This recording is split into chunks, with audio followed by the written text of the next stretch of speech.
Hey guys, আমি অমিতাভ আর আপনারা দেখছেন স্পোর্টস লাভার অমিতাভ ইউটিউব চ্যানেল। তো গাইস, আজকের এই ভিডিওতে কিছু আপডেট নিয়ে আলোচনা করব, যে আপডেটগুলো খুবই গুরুত্বপূর্ণ হতে চলছে। তো আমি প্রায় একটাই খবর শুনতে পাচ্ছি যে বহুদিন ধরে, যে ইন্ডিয়ান সুপার লিগ নাকি বন্ধ হয়ে যাবে। ইন্ডিয়ান সুপার লিগকে নাকি আর কোনো টিভি চ্যানেলে নেক্সট সিজনে দেখানো যাবে না, দেখানো হবে না, কোনো ব্রডকাস্টিং রাইট পাচ্ছে না। তো এই সব জিনিসগুলো নিয়ে আমরা আলোচনা করব। তো এইরকম নিউজ সত্যি ভারতীয় ফুটবল ফ্যানদের জন্য সত্যি মানে একটা নেগেটিভ নিউজ, যেটা সত্যি শুনলে খারাপ লাগবে। এরকম যদি খবর শোনে তারা, যে ইন্ডিয়ান সুপার লিগের মতো নাকি টপ ক্লাস লিগ, নাকি আমাদের ভারতের সবচেয়ে টপ ফুটবল লিগ, সেই লিগ নাকি বন্ধ হয়ে যাবে, সেই লিগ নাকি দেখানো হবে না। এগুলো কোনো ভারতীয় ফুটবল ফ্যানরাই কিন্তু সত্যি পছন্দ করবে না এরকম খবর। তো এই জিনিসটা কতটা সত্যি, কেন এরকম নিউজ বেরোচ্ছে, তো সেগুলো নিয়ে আমরা বিস্তারিত আলোচনা করে নেব। তো চলুন শুরু করা যাক। তো প্রথমে যে আলোচনাটা করব, যে এরকম কেন খবর আসছে যে ইন্ডিয়ান সুপার লিগ আগামী দিনে না হওয়ার কেন খবর আসছে, মানে কেন হতে পারে না। তো দেখো, না হওয়ার একটা কারণ হচ্ছে, একেবারে হবে না আমি বলছি না, অবশ্যই হবে, কিন্তু এই মুহূর্তে যে সিচুয়েশানটা রয়েছে, মানে আইএসএলকে কে অর্গানাইজ করে, আইএসএলকে হচ্ছে অর্গানাইজ করে এআইএফএফ আর এফএসডিএল।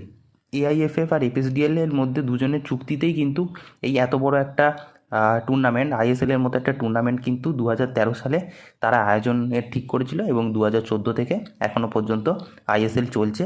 আর সেটা কিন্তু এআইএফএফ আর এফএসডিএল এর দুজনের পার্টনারশিপের চুক্তির মাধ্যমে কিন্তু হচ্ছে।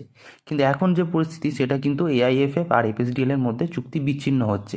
তো এবার এদের দুজনের মধ্যে যদি চুক্তি বিচ্ছিন্ন হয়ে যায়, তাহলে আইএসএলটাকে চালাবে কে?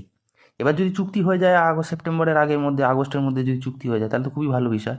কিন্তু এই মুহূর্তে যে সিচুয়েশনগুলো শোনা যাচ্ছে, যে গুজব শোনা যাচ্ছে, যে এআইএফএফ আর এফএসডিএল এর মধ্যে নাকি চুক্তি বিচ্ছিন্ন হচ্ছে, তো সেই কারণে হয়তো আইএসএল হয়তো বন্ধ হয়ে যেতে পারে। তারপর আরও অনেক ঘটনাও আছে, যে এফএসডিএল নাকি পুরোপুরিভাবে আই লিগের উপর ইনভলভমেন্ট চাইছে, এমনকি এফএসডিএল আইএসএল এর অনেক প্রমোশন রিলিগেশন বন্ধ করতে চাইছে। কারণ আইএসএলে অনেক দল ঢুকছে, যেই দলগুলো ফাইন্যান্সিয়ালি স্টেবল নয়, তারা ঠিক দল খেলাতে পারছে না, দলের জন্য সেভাবে ইনভেস্ট করতে পারছে না, তাদের সেরকম আর্থিক অবস্থা ভালো নয় সেই সব দলগুলো, যারা আর কি আই লিগ থেকেও এরকম অনেক দল এসছে, যেমন উদাহরণ মোহামেডান স্পোর্টিং ক্লাব। তারা একদমই স্টেবল নয়, তো তারা নাকি আইএসএল থেকে টার্মিনেট করে নিতে চাইছে। তো এপিএসডিএল এগুলো একদমই পছন্দ করছে না। এছাড়াও হায়দ্রাবাদ এফসি আছে, যাদের একদমই ফাইন্যান্সিয়ালি স্টেবল ছিল না। তো আইএসএলের মতো এরকম টপ লিগে যদি এরকম কোনো দল যদি আসে যারা ফাইন্যান্সিয়ালি স্টেবল নয়, আগামী বছরগুলোতে তারা চালাতে পারবে না এই দলগুলো টুর্নামেন্টে, তাহলে এফএসডিএল কোনোভাবেই চাইছে না যে যে তার টুর্নামেন্টে তার লস হোক, এবং তার দলে মানে তার টুর্নামেন্টে খেলা দলগুলোরও লস।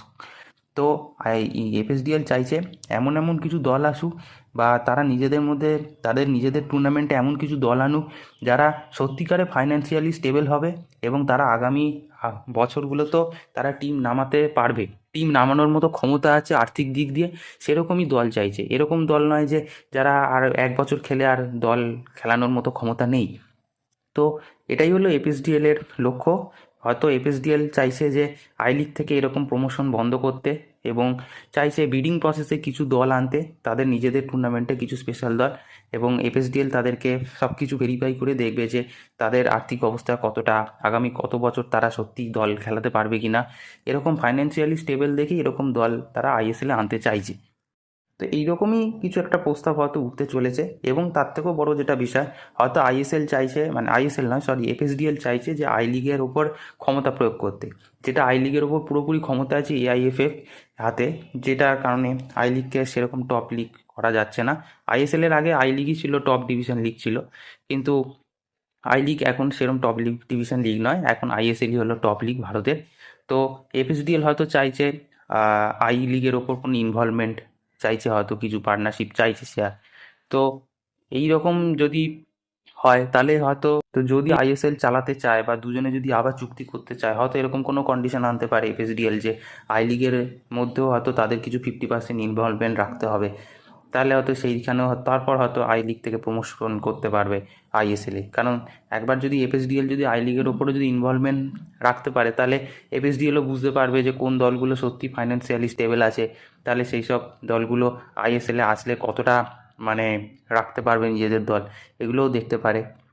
তো এফএসডিএল আর আইআইএফএফ এর মধ্যে এই ঝামেলাগুলোই হচ্ছে আইএসএল বন্ধ করার একটা কারণ। তারপরেও তো আছে আইএসএল ব্রডকাস্টিং রাইট, যেখানে হচ্ছে আইএসএলকে না, আইএসএলের সাথে নাকি ভায়াকম 18-এর এত বছর চুক্তিটা যেটা ছিল, যে জিও সিনেমা, তারপরে স্পোর্টস 18-এ খেলা দেখানোর যে ব্রডকাস্টিং রাইট, তো সেই চুক্তিও নাকি শেষ হতে চলেছে, প্রায় শেষ হয়ে গেছে। তো এখন চিন্তার বিষয়, আগামী বছরে মানে আগামী সিজনে আইএসএল কোন চ্যানেলে দেখানো হবে, কোন প্ল্যাটফর্মে দেখানো হবে, তো সেগুলো নিয়েও এখনও কিছু ঠিক হয়নি। তো যদি কোনো ব্রডকাস্টিং রাইটস না হয় বা কোনো চ্যানেলে যদি না দেখানো হয়, তাহলে তো আইএসএল কোনো স্পন্সরও পাবে না। এমনিও আগে হিরো ইন্ডিয়ান সুপার লিগ ছিল, হিরো স্পন্সর করতো, টাইটেল স্পন্সর, যে স্পন্সরটা এখন আর কেউ করে না, পুরোই রিলায়েন্স করছে, আইএসএল বলেই লেখা থাকে, কোনো হিরো আইএসএল লেখা থাকে না, তো কোনো টাইটেল স্পন্সর নেই। তো এরপরও যদি ব্রডকাস্টিং রাইট যদি কোনো চ্যানেল থেকে না পায়, কোনো কিছু যদি চুক্তি না তৈরি হয় কোনো চ্যানেলের সাথে, তাহলে বলা যাচ্ছে না কী হবে। তো আশা করি আগস্টের মধ্যেই সব কিছু ঠিক হয়ে যাবে কোনো না কোনো চ্যানেলের সাথে, আবার হয়তো নতুন করে সব চুক্তি ঠিক হয়ে যাবে। এআইএফএফ, এফএসডিএল এর মধ্যেও চুক্তি ঠিক হয়ে যাবে। কারণ আইএসএল যদি না হয়, তাহলে কিন্তু ভারতের কোনো ক্লাব কিন্তু আগামী দিনে এএফসিতেও যেতে পারবে না। কারণ আইএসএলই হলো এমন একটা টুর্নামেন্ট যেটার মাধ্যমে এএফসিতে প্রমোশন হয়। এবার যদি আইএসএল না করতে পারে, তাহলে তখন আই লিগকে টপ লিগ করতে হবে এবং আই লিগ থেকেই তখন এএফসিতে যাবে। কিন্তু আই লিগের ক্লাবের যে অবস্থা, তারা এফসিতে গেলে কোনোভাবেই চলতে পারবে না। তো তখন যদি এএফএসডিএল যদি পুরোপুরি ইনভলভমেন্ট আনে আই লিগের ওপর, যদি মনে করে আই লিগকেই ভারতের টপ লিগ করব, তাহলে আলাদা বিষয়, কিন্তু আমার তো মনে হয় না সেটা। আইএসএল থাকবে, আইএসএল চলবে, এবং কিছুদিনের মধ্যে আইএসএল দেখানোরও ব্রডকাস্টিং রাইট কিছু চ্যানেলের সাথে হয়তো চুক্তি হয়ে যাবে। তো এটাই ছিল আপডেট। এরকম আরও আপডেট পাওয়ার জন্য অবশ্যই চ্যানেলটাকে সাবস্ক্রাইব করে বেল আইকন অল করে রাখো। তো দেখা হচ্ছে পরের ভিডিও।